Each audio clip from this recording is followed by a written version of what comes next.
কি net disturb করে।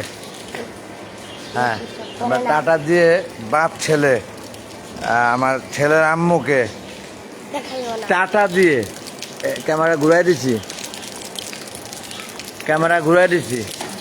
Tata দিয়ে যাচ্ছি জুম্মা সালাত আদায়ের উদ্দেশ্যে মসজিদুল আমানে। আচ্ছা, হ্যাঁ, আবার আবার করাইতেছি। কালকে সারা রাত যা করলাম,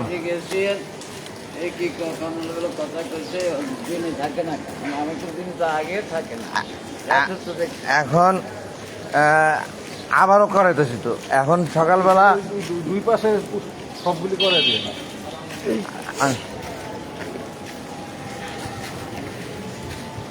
আমাদের বাসায় একেবারেই নাই।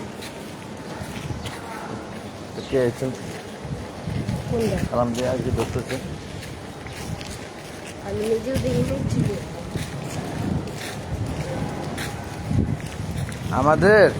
আমি এই 5টা বাড়ির কাজই করাইছিলাম কালকে, এবং এত খুশি লাগছিল এই সেবামূলক কাজ করে, চোখে পানি এসে গেছে। 5 দিন গেছিল না, কিন্তু আবার সকালে যে অবস্থা হইব এটা স্বপ্নের ভাবিনি। এখন আমি ব্যক্তিগত লোকের না, এখন সকাল থেকেই পর্যন্ত নামাজে যেতেছি আমি, জুম্মার নামাজ। তুমি তো একজন হাফেজ, 10,000 টাকা সকালে দিচ্ছি ক্যাশ পেমেন্ট। আজকে সকালে 10,000 টাকা দিচ্ছি ক্যাশ পেমেন্ট। এত টাকা লাগছে, এটা তো কালকে রাত্রের ঘটনা, আমরা তুমি হয়ে গেছে গা। আজকে সকালে ক্যাশ পেমেন্ট 10,000 হয়ে গেছে আমার দেওয়া। এটা প্রাইভেট, এটা ওই সরকারি লোক না। এবং সমস্ত মালামাল সংগ্রহ হয় না, এই জন্য কাজ বন্ধ রয়েছে কালকে। এই পাইপের পানি টানার জন্য মানে যখন মন চাবো তখনই সুবিধা টানুক, যখন মন চাবো তখনই সুবিধা টানুক, বুঝতে পারছি? বুঝছো ব্যাপারটা? তাহলে এই 5 বাড়ির জন্য তো এই উপকার হবো। কে কি দিল, কে কি দিল না, কে কি করলো, কে কি করলো না, ওটার আশাই আমি নাইকা। আমি চাই ও নামাজের সময় রাখা ভাই লাইভে ঈদের পরে, ভাই ঈদের পরে সরি এই নামাজের পরে তাহলে আমার আমার সাধ্য অনুযায়ী চেষ্টা করতেছি। আমি কেউ তাকে কে দিব না, এটাও আমার এত চিন্তা নাই। সেবামূলক কাজ করতেছে, আল্লাহ দিব আমার। সেবা কষ্টের সাথে আমার অর্থ যেতেছে। আমি লাইভে বলতেছি এবং নামাজে যাইতেছি, এবং আমি গতকাল রোজা রেখে কিন্তু সার্ভিস দিচ্ছি। না আপনি তো এমনি অনেক কষ্ট। আমি সকালে ঘুমে থেকে ওঠা আমার গরু কেনার টাকার থেকে, আমার মাস শেষ না, আইডিয়াল মানি তো এখন আমার হাতে নাই। গরু কেনার টাকার থেকে আমি 10,000 টাকা বের করেছি সকালে। যাই হোক, ও আচ্ছা বন্ধুগণ, ওই ফোঁটাগুলো ক্লিয়ার না, ক্লিয়ার করতে হবে। হ্যাঁ, ক্লিয়ার করতে হবে, ক্লিয়ার করতে হইব। যাই হোক, এখন নামাজের সময় আমি যাবো ওই মসজিদে, তোমরা যাও। ঠিক আছে, ওকে। আব্বা আছেন, তাই আমি ওই মসজিদে গেলাম। আগে পরে আলাপ করবো 3টা বাজে। যাই হোক বন্ধুগণ, দেখছেন লাইভ 22শে মে 2026 রোজ শুক্রবার।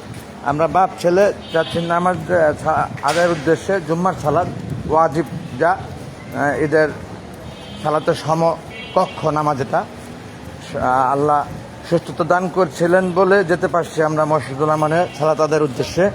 বন্ধুগণ, অনেক অন্যান্য ভিন্ন ভিন্ন লোকের সাথে অন্যান্য আলাপ শুনতে পেলেন আপনারা, যদিও বুঝতে পারলেন না কী ধরনের আলাপ বা কিসের আলাপ। আসলে আলাপটা ছিল গত রাতব্যাপী। গত রাতেও আমি একটি লাইভ করেছি, আপনারা অনেকে দেখেছেন।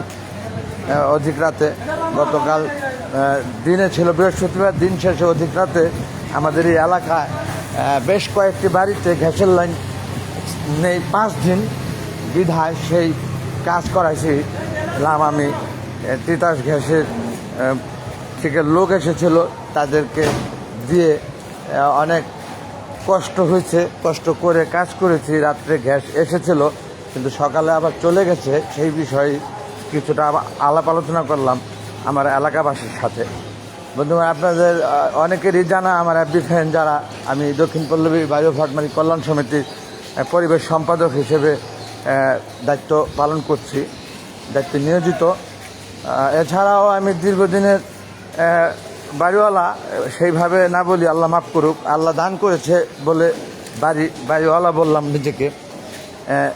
এমনি তো এলাকার প্রতি ভালোবাসা, এবং আমার এই দক্ষিণ পল্লবী 16 নম্বর ওয়ার্ড 16 আসনে 6 নম্বর ওয়ার্ডের প্রান্তীয় দক্ষিণ পল্লবী লোকের প্রতি, এলাকার প্রতি আমার যথেষ্ট ভালোবাসা। কেবল আমি নেতৃত্বে আছি বলে না, নেতৃত্ব যখন সমিতি সংগঠন ছিল না তখনও কিন্তু এলাকার প্রতি দৃষ্টি ছিল যথেষ্ট আমার। আর এখন তো সমিতি সংগঠন হয়েছে যখন, তা জন্মলগ্ন থেকে সমিতির আছি। আপনাদের দোয়া, আল্লাহর রহমতে দায়িত্ব নিয়োজিত। নামাজ তো আরম্ভ হয়ে যাচ্ছে, নিয়ে আসো যা নামাজ। আব্দুল ওসমান বন্ধুগণ, আমি লাইভটা দেখে হয়তো করছি না, আমরা এখন ঢুকে যাবো মসজিদে, নামাজ শুরু হয়ে যাবে। সকলের কাছে দোয়ার প্রত্যাশা। আর খুতবা শুরু হবে।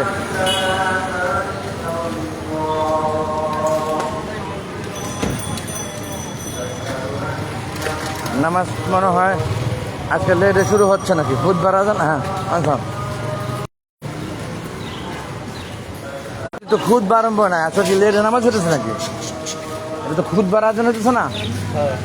আমি ভাবছিলাম নামাজ শুরু হয়ে যেতেছে, আকামত দিতেছে ভাবছিলাম। যাই হোক বন্ধুগণ, আমি লাইভে, মাথাও ঠিক নেই। আপনারা এক একজনে এক একটা ভাবতে পারেন, ভাবাটা স্বাভাবিক।